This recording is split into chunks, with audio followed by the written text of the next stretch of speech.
Hello and a very warm welcome. You're watching News9 Live, where we get you the latest update on the ongoing conflict between Israel and Hamas as we enter day 14. Well, the latest that we are getting from day 14, as the tension between both the sides are escalating and we have entered day 14 of the ongoing war, the latest that we are getting from Israel is that bombing of the Gaza Strip has continued. At least 3,700 people were killed in Gaza, with 1,400 people injured and killed in Israel. Israel prepares itself for ground invasion. That it has been giving stern warning to Hamas about the ground invasion. Israel continues to bomb Gaza. US President Joe Biden addresses the nation on Israel war.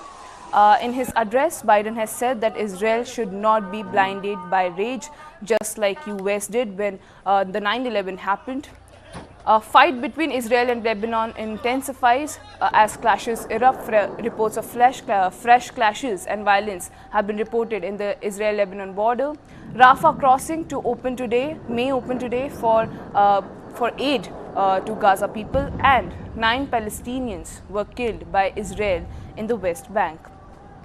Well, the situation is getting tense as the day is passing by. Israel continues to bomb Gaza, and the situation is getting worse with the day passing by. Although US President Joe Biden, he just visited Israel on Wednesday. He talked to Benjamin Netanyahu.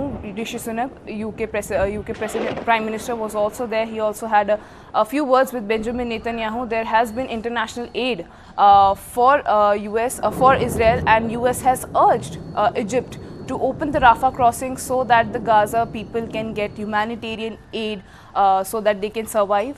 And people are continuously raising the same concern that the civilians who are being the target should be taken care of. Israel should also not get blinded by their rage, as US President Joe Biden has said. He has said that don't get blinded by your rage. You have to be careful because there are a lot of civilians. Recently, there was a bombing at Gaza hospital that caused at least 500 people were killed in that bombing. And although there was a trade of blame between Hamas and Israel, with Israel claiming that it was not an airstrike and Hamas claiming that Israel is trying to manipulate the media, and it was in fact an Israeli airstrike. But the latest and the most important headline, that the latest development in the Israel-Hamas war, was the presence of US President Joe Biden in Israel, where he met Benjamin Netanyahu, and then he later went on to US and he addressed the nation, where he covered important he addressed the nation and he said about Ukraine as well. Well, Israel government says that it will now allow humanitarian aid to enter Gaza from Egypt after request from US President Biden during his visit to Tel Aviv. Meanwhile, questions linger over the explosion at Gaza hospital on Tuesday that Hamas and the Israeli military have accused each other of triggering the bombing.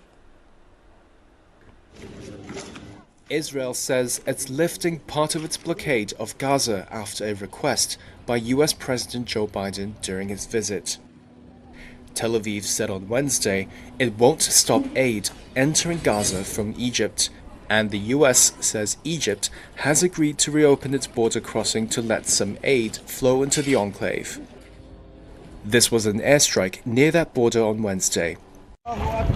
Truckloads of aid and volunteer workers have been piling up on the Egyptian side for days as the UN warns of a humanitarian catastrophe.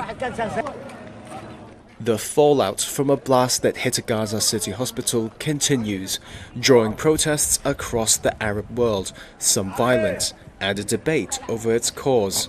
Hamas says hundreds of people were killed in the explosion and that it was caused by an Israeli strike. Israel has blamed a failed rocket launch by another faction, Islamic Jihad. It's provided these drone images as evidence, claiming it's not consistent with an airstrike. This was Biden in Israel. Based on the information we've seen to date, it appears the result of an errant rocket fired by a terrorist group in Gaza.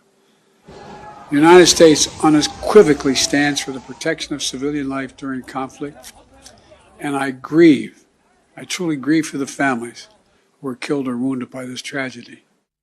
The White House National Security Council echoed Biden in Washington, saying the U.S. assessment was based on analysis of overhead imagery, intercepts, and open-source information. The Israeli military is also accusing Hamas of inflating the number of dead, and it has released an audio conversation it claims is between two Hamas militants discussing a misfired rocket from Islamic Jihad. Islamic Jihad has denied blame. Well, it's devastating to see whatever is happening and after the bombing of the Gaza hospital. I mean, people go there to get treated, and then you hear that 500 people have been already killed, and the main cause is still yet unknown, that who actually bombed the hospital, with Israel and Hamas blaming at each other, pointing fingers at each other, but it's the civilians who are getting affected by it. Well, moving on, coming to Rafah, in the aftermath of the devastating Gaza hospital bombing, which claimed the lives of at least 500 people, Israel announced on Wednesday that it would allow Egypt to deliver limited humanitarian aid to the Gaza Strip. Here's why the crossing matters. What's the importance of the Rafah crossing? Because it's the only exit for the civilians, so that they could escape Gaza, and people who have dual citizenship can go and take refuge in Egypt as well. But listening to this package, and they explain why this border is so important, why this crossing and the opening of this crossing, because it's the only entry where the citizens of Gaza will get humanitarian aid and will be able to move across the country so that they could take shelter in Egypt. Listen in. Hundreds of thousands of Palestinians have headed towards southern Gaza in recent days, heeding the warning from Israel of an impending ground invasion. The Rafah border in the south represents the only viable escape from Gaza and a lifeline to the outside world. The Rafah border is controlled by Egypt and is the only exit from Gaza that does not lead to Israeli territory. In response to Hamas' attack earlier this month, Israel has imposed a total blockade of Gaza, cutting off electricity to the territory and stopping all supplies of food and fuel. That means the only likely route for humanitarian aid to enter Gaza is via Rafah from Egypt's Sinai region. Egyptian aid trucks have moved closer to the crossing, but it was unclear when or whether they will be able to cross into Gaza. Gazans with dual citizenship have also gathered at the border, hoping to be allowed through. I am Norwegian citizen. I come every day to the Rafah border. We hear from our embassy. They called us and they told us to come to the border. Egypt is wary of insecurity near the border with Gaza in northeastern Sinai, where it faced an Islamist insurgency that peaked after 2013 and has now largely been suppressed. Since Hamas took control in Gaza in 2007, Egypt has helped enforce a blockade of the enclave, heavily restricting the flow of people and goods. In 2008, tens of thousands of Palestinians crossed into Sinai after Hamas blasted holes in border fortifications, prompting Egypt to build a stone and cement wall. Arab countries have deep-rooted fears that Israel's latest war with Hamas in Gaza could spark a new wave of permanent displacement from land where Palestinians want to build a state. For Arabs and Palestinians, current events have echoes of Nakba, or catastrophe, when many Palestinians were forced from their homes during the 1948 war that accompanied Israel's creation. Well, definitely the Rafah crossing is very important in this humanitarian, in the crisis that has been going on, so that people are able to get humanitarian aid. While President Joe Biden has signed a deal with Egypt so that they could provide humanitarian aid to the Gaza, well, truckloads of aids are waiting to be transported over the Egyptian border in the Gaza through the Rafah crossing, but the expected delivery is unlikely to raise spirits as the humanitarian situation continues to deteriorate in the Strip. Truckloads of stockpiled aid are waiting to be transported into Gaza from Egypt through the Rafah crossing. Security forces say that machinery to repair roads has already been sent through in preparation, as more than 100 trucks await. Rafah, the only crossing not controlled by Israel, has been out of operation since the first days of the conflict, but the United States and Egypt have been pushing for a deal with Israel. On Wednesday, the White House said it had been agreed for up to 20 trucks to pass through, with hopes for more later, so long as those supplies do not reach Hamas. Most of Gaza's 2.3 million residents depend on aid. According to the United Nations, before the conflict started on October 7th, about 100 trucks daily were providing humanitarian relief to the enclave.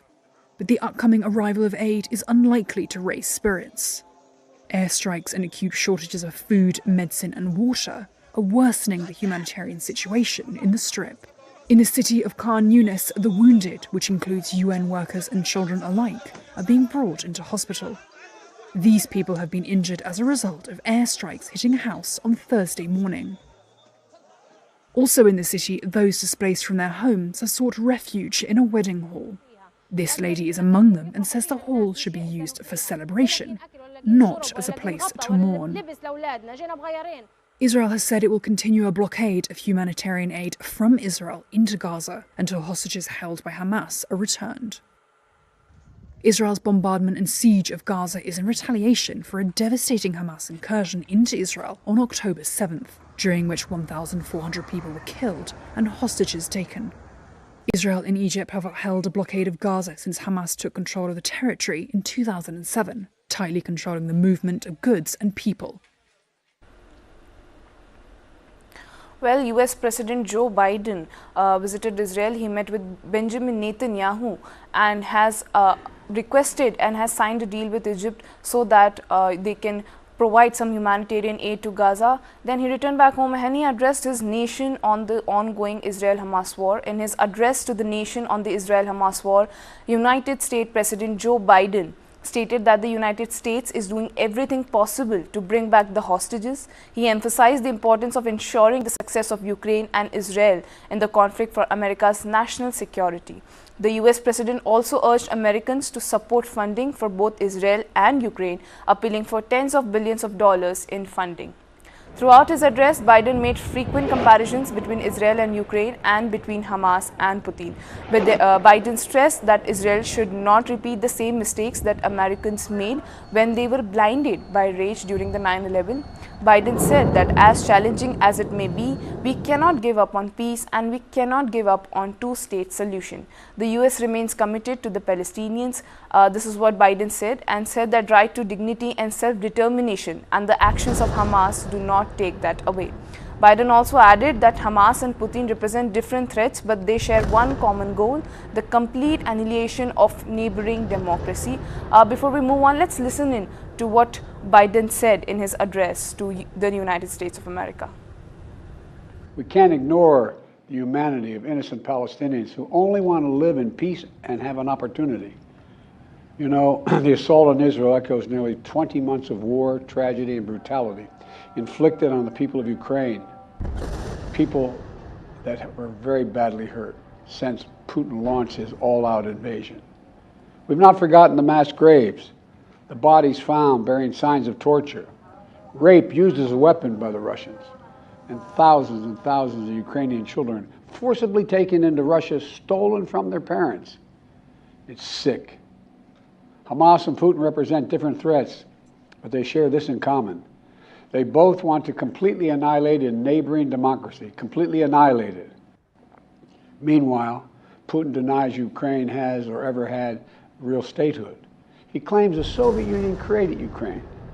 And just 2 weeks ago, he told the world that if the United States and our allies withdraw, and if the United States withdraw, our allies will as well, military support for Ukraine would have, quote, a week left to live, but we're not withdrawing. I know these conflicts can seem far away, and it's natural to ask, why does this matter to America? So let me share with you why making sure Israel and Ukraine succeed is vital for America's national security. So if we don't stop Putin's appetite for power and control in Ukraine, he won't limit himself just to Ukraine. Putin's already threatened to remind Poland that their Western land was a gift from Russia. One of his top advisors, a former president of Russia, has called Estonia, Latvia, and Lithuania Russia's Baltic provinces. These are all NATO allies. For 75 years, NATO has kept peace in Europe and has been the cornerstone of American security. And if Putin attacks a NATO ally, we will defend every inch of NATO which the treaty requires and calls for. We'll have something that we do not seek make it clear we do not seek to have American troops fighting in Russia or fighting against Russia. Beyond Europe, we know that our allies, and maybe most importantly our adversaries and competitors, are watching. They're watching our response in Ukraine as well.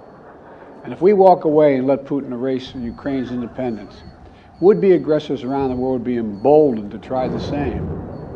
The risk of conflict and chaos could spread in other parts of the world, in the Indo-Pacific, in the Middle East, especially in the Middle East. Iran is supporting Russia in Ukraine, and it's supporting Hamas and other terrorist groups in the region, and will continue to hold them accountable, I might add. American values are what make us a partner that other nations want to work with. To put all that at risk, if we walk away from Ukraine, we turn our backs on Israel, it's just not worth it. That's why tomorrow I'm going to send to Congress an urgent budget request to fund America's national security needs, to support our critical partners, including Israel and Ukraine, is a smart investment that's going to pay dividends for American security for generations. On Ukraine, I'm asking Congress to make sure we can continue to send Ukraine the weapons they need to defend themselves and their country without interruption, so Ukraine can stop Putin's brutality in Ukraine. They are succeeding. When Putin invaded Ukraine, he thought he would take Kyiv and all of Ukraine in a matter of days. Well, over a year later, Putin has failed, and he continues to fail. Kyiv still stands because of the bravery of the Ukrainian people. Ukraine has regained more than 50% of the territory Russian troops once occupied. Putin has turned to Iran and North Korea to buy attack drones and ammunition to terrorize Ukrainian cities and people. From the outset, I've said, I will not send American troops to fight in Ukraine. All Ukraine is asking for is help for the weapons, munitions, the capacity, the capability to push invading Russian forces off their land, and the air defense systems to shoot down Russian missiles before they destroy Ukrainian cities. Let me be clear about something. We send Ukrainian equipment sitting in our stockpiles, and when we use the money allocated by Congress, we use it to replenish our own stores, our own stockpiles, with new equipment. Equipment that defends America and is made in America. Well, that was President Joe Biden urging Israel not to get blinded by their rage. Now moving on, the World Health Organization says an Israeli order forcing people to evacuate hospitals in northern Gaza is a death sentence. Health facilities in the north of the territory are continuing to treat huge numbers of patients despite dwindling medical supplies, a shortage of beds and repeated power outages. For tens of thousands, the hospital have also becoming de facto refugee shelters. Take a closer look at this report. The morgue at Gaza's Al-Shifa hospital is overflowing. Workers stack corpses in the parking lot outside. Bodies are coming in faster than relatives can claim them, and the hospital has run out of space for the remains. Israel's bombing campaign on the territory of 2.3 million has leveled entire neighborhoods, killing more than 2,000 Palestinians and wounding many more. Some of the injured are being treated in hospital corridors. Many of them are children. A shortage of beds, medical supplies and power outages have left hospitals in the north struggling to cope. The World Health Organization says forcing the critically ill to move south amounts to a death sentence. It also says the evacuation order has left exhausted health workers facing a choice between abandoning patients or staying behind and putting their own lives at risk. Israel's evacuation order means the clinic became a shelter for more than 35,000 refugees. Many have set up makeshift tents in the front of the building, using carpets, curtains, and whatever they could salvage from their homes. We received messages on our phones, so we left quickly. We came here to the hospital, but the place is more crowded than the schools. Everyone came here. There are no bathrooms, no food, no water. Nobody cares about us. I was displaced with my family, 16 of us. We go from place to place. May God help us. The UN is calling on Israel to immediately reverse the evacuation order. But for countless Gazans, it's already too late.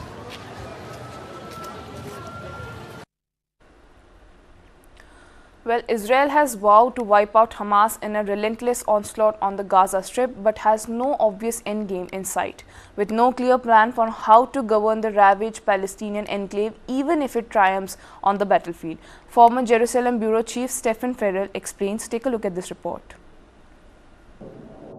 For days, Israel has been bombarding Gaza, reducing entire areas to rubble. But the question is there an endgame? Where does this stop, and when and how? Different sources have told Reuters journalists that they see no obvious sign of an exit strategy for Israel, that is, assuming they plan to exit. Nobody really knows at what point a military campaign will consider that its goals have been met and that we begin to hand over to a political situation. In the short term, the tactics are clear. They want to stop the rocket fire from Gaza and they want to crush Hamas. Gaza's just 360 square kilometres. Israel has mobilised 360,000 reservists to carry out this operation. So short-term goals like eradicating tunnels and maybe targeting individual Hamas leaders and killing them are no doubt achievable for a force that size. But beyond that, what happens?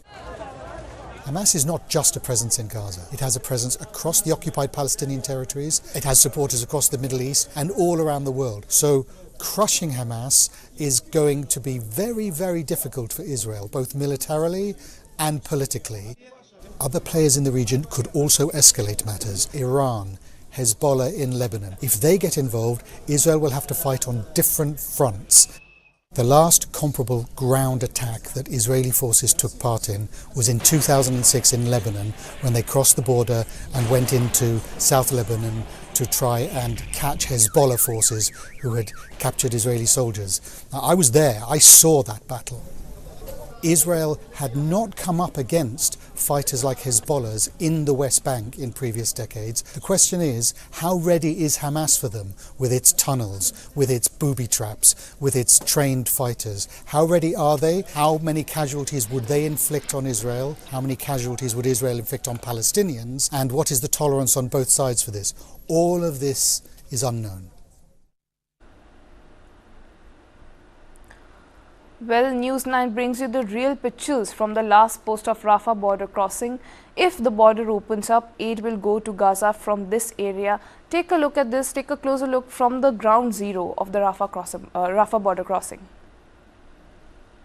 मैं इस समय मौजूद हूँ Israel और Egypt के border पर। जी हाँ, अगर आप ये फेंसिंग देख रहे हो, इस तरफ जहाँ मैं खड़ा हूँ ये इजराइल है और उस तरफ जो आप फेंसिंग देख रहे हैं वो पूरा इजिप्ट है। और इस समय यहाँ पर हालांकि आपको शांति नजर आएगी। अगर आप देखें कि आपको नजर आएगा एक वो बॉर्डर पोस्ट जो आपको नजर आ रही है वो इजराइल की एक पोस्ट है। और अभी देखिए कि ये पूरा इलाका इजिप्ट का इलाका है जहाँ पर रसद लिए हुए या फिर जो रिलीफ मटेरियल लिए हुए वो लगातार ऐसे ट्रक्स आप लगातार तस्वीरों में देख रहे होंगे। यानी लगातार इन्हीं एरिया से इजराइल की तरफ जो इजिप्ट का बॉर्डर लगता है ये पूरा इलाका किस तरीके का है आप ये देखिए। मेरे कैमरा पर्सन अगर आपको इस तरफ घुमाएं और दिखाएं कि क्या इस समय यहाँ पे ताज़ा हालात हैं तो आपको देखकर समझ में आएगा कि अभी भी हालांकि यहाँ पर इजराइल की तरफ से सिक्योरिटी चौबंद कर दी गई है। बहुत ज़्यादा हाई अलर्ट पर ये पूरा इलाका है, लेकिन अभी आपको यहाँ पर शांति नजर आ रही होगी क्योंकि यहाँ इलाकों के अंदर हालांकि ऐसा कोई कन्फ्लिक्ट नहीं होता, लेकिन फिर भी इजराइल ने इन इलाकों को भी बहुत सिक्योर कर रखा है। और ये सारा इलाका जो है वो इजिप्ट और इजराइल का बॉर्डर है। एक और जगह आगे जाकर मैं आपको दिखाऊंगा जहां पर इजिप्ट, इजराइल और गाजा का बॉर्डर लगता है, यानी वो ट्राई जंक्शन जहां से लगातार रसद का जो सामान जा रहा है। आप ये देखिए कि कितना स्ट्रैटेजिक लोकेटेड या फिर इंपॉर्टेंट ये इलाका है, जहां से आपको ये सारी जानकारियां मैं प्रोवाइड कर रहा हूं, दे रहा हूं कि आखिरकार इस समय क्या ताज़ा हालात यहां पर मौजूद हैं। मैं आपको फिर बता दूं कि वो फेंसिंग जो आप देख रहे हैं, देखिए किस तरीके की फेंसिंग की जाती है। बीच में 2 जगह ऐसी फेंसिंग की गई है, बीच में आपको एक नाला टाइप नजर आ रहा होगा और उसके दूसरी तरफ आपको इजिप्ट की फेंसिंग नजर आ रही होगी। यानी ये वो इलाके हैं जहां से इजराइल और इजिप्ट के बॉर्डर्स लगते हैं और ये पूरा इलाका इस समय मैं आपको TV9 भारतवर्ष की टीवी पे कैमरे पे दिखाना चाह रहा हूं। इस समय हम एक बार फिर आपको बता दें कि हम इस समय इजिप्ट बॉर्डर पर मौजूद हैं। अगर आप देखें वो लगातार ऑब्जर्वेशन पोस्ट है इजिप्ट की, और ये पूरा बॉर्डर एरिया इजिप्ट के साथ जो इजराइल का लगता है वो करीबन 245 किलोमीटर का है। और आप मानिए कि ये सारा एग्रीमेंट यानी इस पूरे ज़मीन विवाद को इजिप्ट और इजराइल ने किस तरीके से 1979 के अंदर दोनों में समझौता हुआ था, और उसी के बाद 1906 के एग्रीमेंट पर यानी 1906 के बीच में जो समझौता हुआ था जिसे ग्रीन लाइन भी कहा जाता है, उसी के बेसिस पे 1971 के बाद ये बॉर्डर्स तय कर दिए गए। हालांकि जो फेंसिंग थी वो 2013 के अंदर इस तरीके से तैयार की गई, यानी ये सारी फेंसिंग जो है ये 2013 में इजराइल की तरफ से तैयार की गई। और अभी यहाँ के ताज़ा हालात हैं, क्योंकि ये इसलिए इंपॉर्टेंट है क्योंकि कई बार 2013 के बाद भी कई बार इन इलाकों से इन्फिल्ट्रेट करने की कोशिश की गई। अफ्रीकी देशों की तरफ से खासतौर पर कहा जाता है कि कई लोग इजराइल में घुसना चाहते थे और इन्हीं फेंसिंग की मदद से लगातार इजराइल ने इनको रोका। ये देखिए निस्ताने सिनाय, ये बोर्ड एक बार फिर आप देख लीजिए। ये सारा इलाका निस्ताने सिनाय यानी उस इलाके में मैं मौजूद हूँ जहाँ पर इजराइल की और इजिप्ट की सीमाएं लगती हैं, यानी ये बहुत इंपॉर्टेंट एरिया है। हालांकि अभी ये शांत है, लेकिन यहीं से लगातार कहा जा रहा है कि कई बार इन्फिल्ट्रेशन के अटेम्प्ट किए जाते हैं जिसको सिक्योर करने का काम इजराइल की सेना करती है।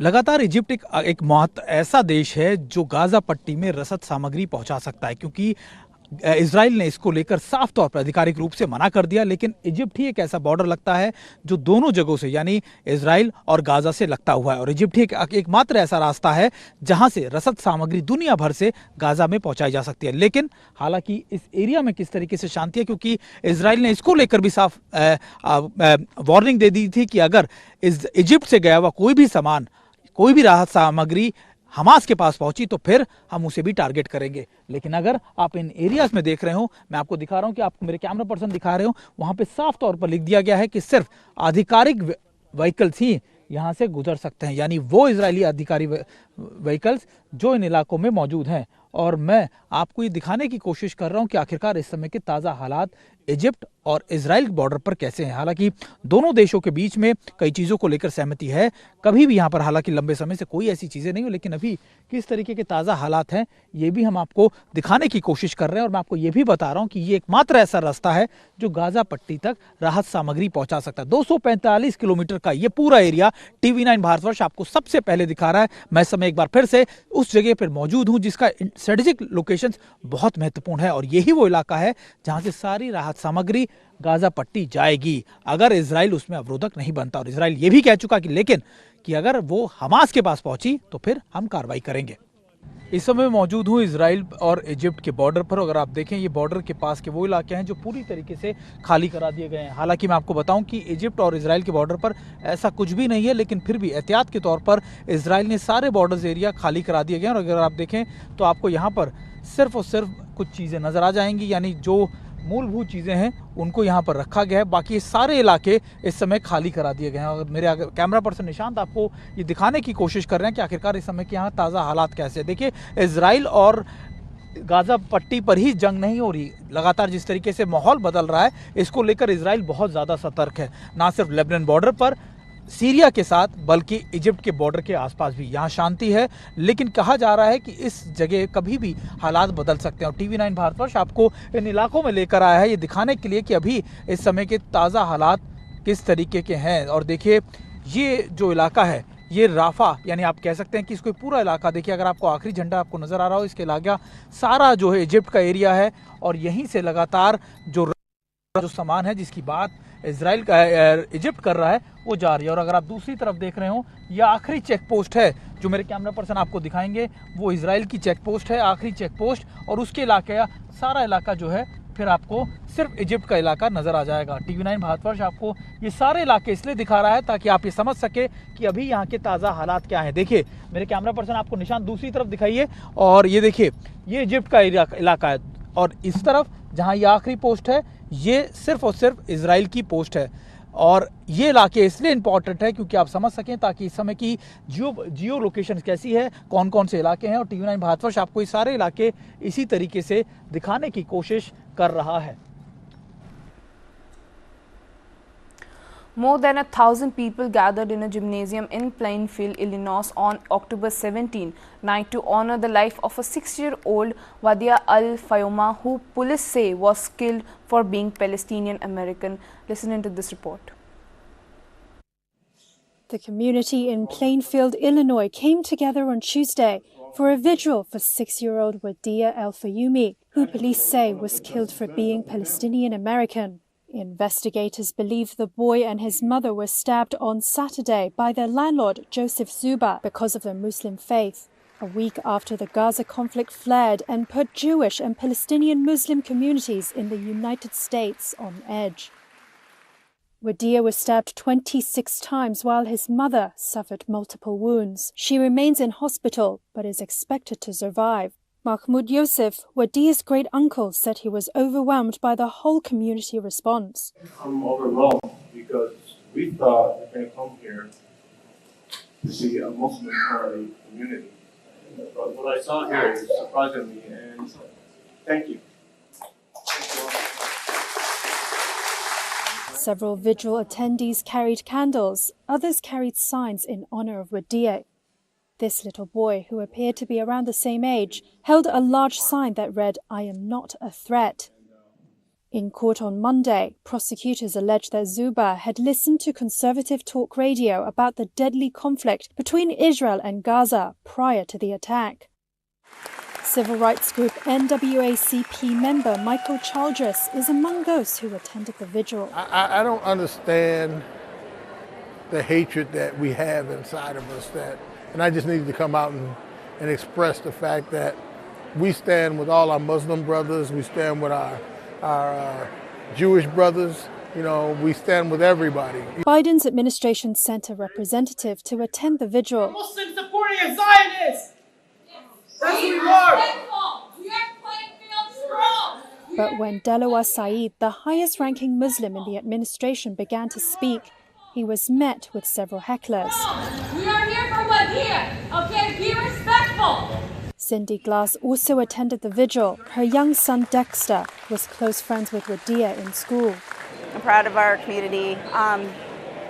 We had a little bit of heightened emotions there for a minute, but for the most part, I'm proud. I'm proud of us, and I'm proud that everybody came together and everybody was able to just put everything aside and think about the kids, think about Wadia, think about his family. That's what this was all about. Well, latest developments coming in from the streets of New York, where signs with slogans such as "Stop Genocide" and "Stop US Aid to Israel" floated above protesters' heads at a pro-Palestinian rally on October 18 by the City University of New York students and teachers near the Empire State Building at 34th Street and 5th Avenue in Manhattan. Protesters chanted "Free, Free Palestine" and listened to speakers. The rally comes as Israel vows to wipe out Hamas in a relentless onslaught on the Gaza Strip, but has no obvious endgame. Israel has called up a record of 3,600,000 reservists and has been bombarding the tiny enclave non-stop following Hamas's assault on southern Israel since October 7, which killed about 1,400 people, mostly civilians. Now let's tune into the powerful voices echoing through the streets of New York. An assembly of protesters clutching signs that read "Free Palestine" have gathered in huge numbers to make a resounding plea to stop what they described as a humanitarian crisis in Palestine. Their collective voice echoes through the city, conveying a message of urgency and solidarity to stop the Palestinian genocide.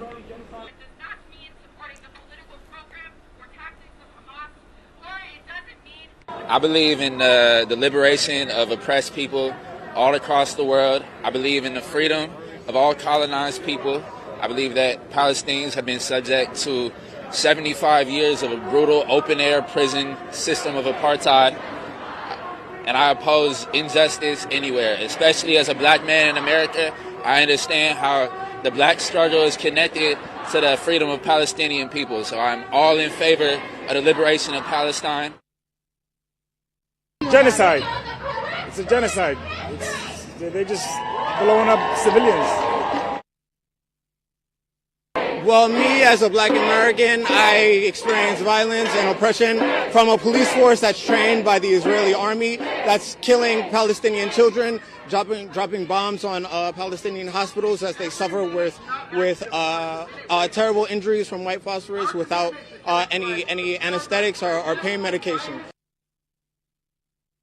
Why Israel have to get out of Palestine and they leave the whole land to Palestinian people, not only Gaza, all Palestine. They have to leave Palestine. They have to go find themselves another country. Well, Israeli Prime Minister Benjamin Netanyahu said on October 19 that Israel will deal harsh blow to its enemies during his meetings with the Golani Brigade at the border with Gaza. In northern Israel, near the border with Lebanon, Israel army shelled towards Lebanese lands as rockets were launched from the other side. The military said that at least 20 rockets and an anti-tank missile had been fired from Lebanon and that its forces were retaliating with artillery. Listen in to how Netanyahu tried to lift the spirit of the Israeli Defense Force. אני פה עם הלוחמים של גולני, הם באים מכל חלקי הארץ, הם לחמו כמו אריות, הם ילחמו כמו אריות. אתם מוכנים להמשך? כן! אנחנו הולכים לנצח בכל העוצמה, אתם מוכנים? כן! כל עם ישראל עומד מאחוריכם, ואנחנו ניתן את המכה הקשה לאויבים שלנו, כדי שנשיג ניצחון לניצחון. מוכנים? כן! Well, that was Prime Minister Benjamin Netanyahu boosting morale of the soldier as they have a long war ahead of them and a long fight against terrorism. And he was there to boost morale of the soldiers as they prepare for the ground invasion. Now, meanwhile, Palestinians continue to protest in the West Bank as the war continues. We have some latest shots coming in from the site where Palestinians have been protesting in the West Bank. In the recent development, there has been reports that at least 7 Palestinians were killed at a refugee camp, and this is coming in from the Health Ministry of Palestine, where they are claiming that the Israeli airstrikes has caused that 9 Palestinians have lost their rights, 7 from one refugee camp and 2 from other refugee camps as well. The Israeli, when asked about the incident, the Israeli airstrikes have been saying that the IDF has responded that they're saying that we are going to continue the camp sites, the Palestinian sites, and we are going to continue the raid. The visuals that are coming on your screen are from the protest in West Bank from the Palestine.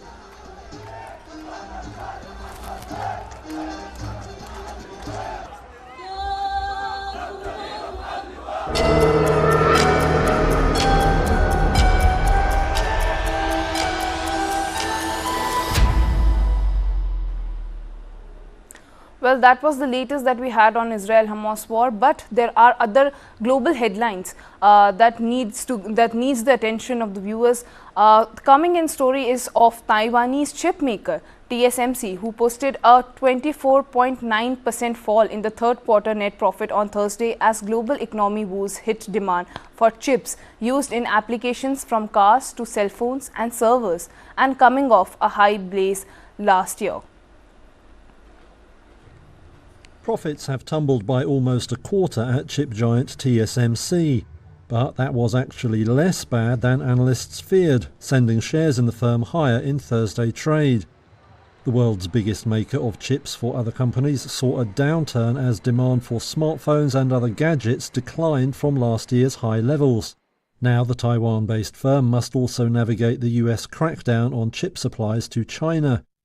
As the biggest maker of advanced semiconductors, analysts say it looks exposed to the trans-Pacific tensions.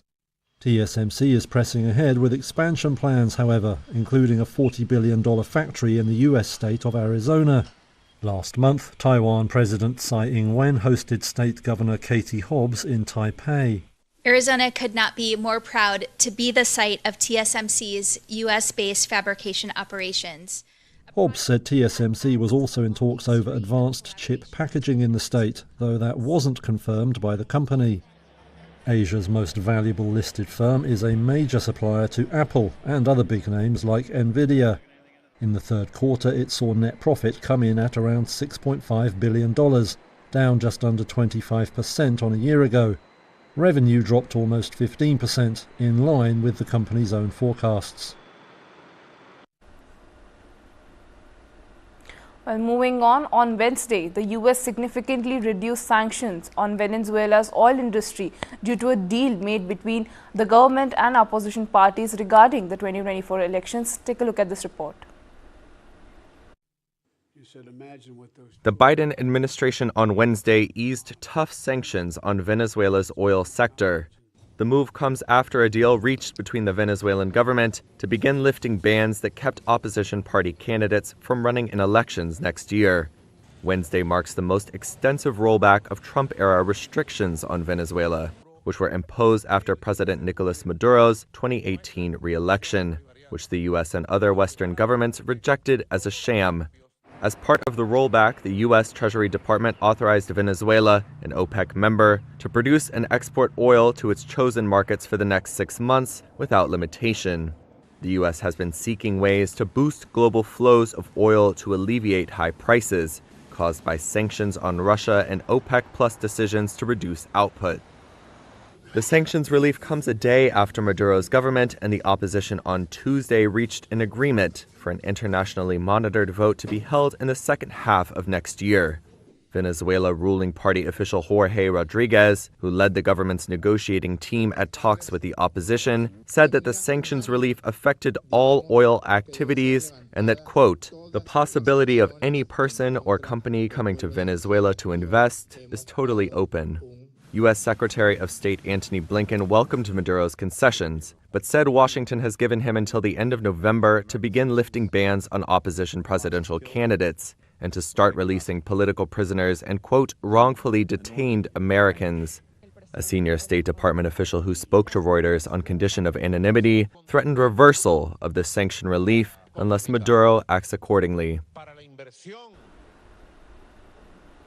Well, another story coming in from one of the most loved and most watched streaming platform, Netflix, which has increased subscription prices for some streaming plans in countries such as US, Britain and France. This shattered expectations for new customers, sending its share surging to 13%. Take a look. Netflix is raising prices again. In the US, the top-tier ad-free plan now costs $22.99 per month, up by $3. The changes were rolled out Wednesday alongside an earnings report that also announced Netflix's strongest quarterly uptick in new customers since health crisis lockdowns began in 2020. The video streaming giant gained 9 million new subscribers globally in the third quarter this year, hitting a total of 247 million by the end of September. That increase far surpassed analyst estimates and sent Netflix shares soaring in after-hours trade. The subscriber gains came after a crackdown on password sharing, while Netflix also touted successes from new shows such as the live-action remake of manga series One Piece. Legal drama Suits, starring Prince Harry's wife Meghan Markle, also became the most-watched title across the US after it hit the platform. Netflix told shareholders it sees increased opportunities to license more hit titles. It now forecasts a fourth quarter revenue of just under $8.7 billion, slightly below expectations. The writer and actor strikes prompted the firm to revise its projections on content spending. It now expects to spend $13 billion in 2023, down from an earlier estimate of $17 billion, assuming the studios reach a settlement with striking actors in the near future. Well, Tesla CEO Elon Musk said on Wednesday that he was concerned about the impact of high interest rates on car buyers, adding the electric vehicle maker was hesitating on its plans for a factory in Mexico as it gauges the economic outlook. Take a look at this report. Elon Musk is sounding a warning over high interest rates. He says they risk making new cars unaffordable for consumers. Musk was speaking after the latest earnings numbers from Tesla on Wednesday. The EV maker saw third-quarter revenue rise 9% to just over $23 billion. However, that fell short of analyst estimates and marked the slowest pace of growth in more than 3 years. The company has slashed prices this year in a bid to maintain demand. But Musk says the ultimate price paid by buyers hasn't actually changed much once you factor in higher interest rates on finance. The price cuts have also battered Tesla's profit margins, which fell more than analysts expected. Looking ahead, Musk is getting cautious on expansion.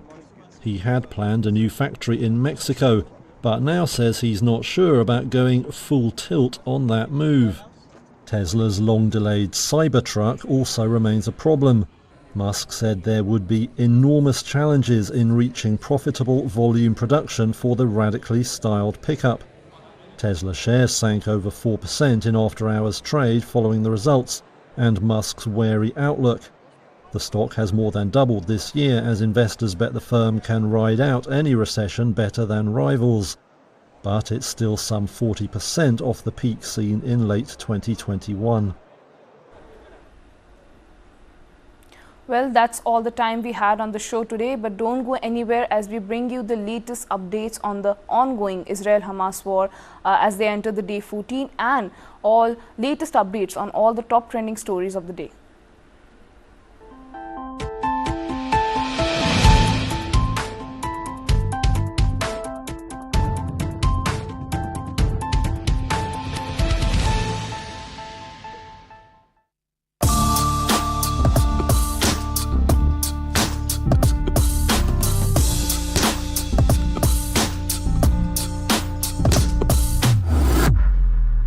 Engineering कर रहे हैं जो कि सभी लोग कर रहे हैं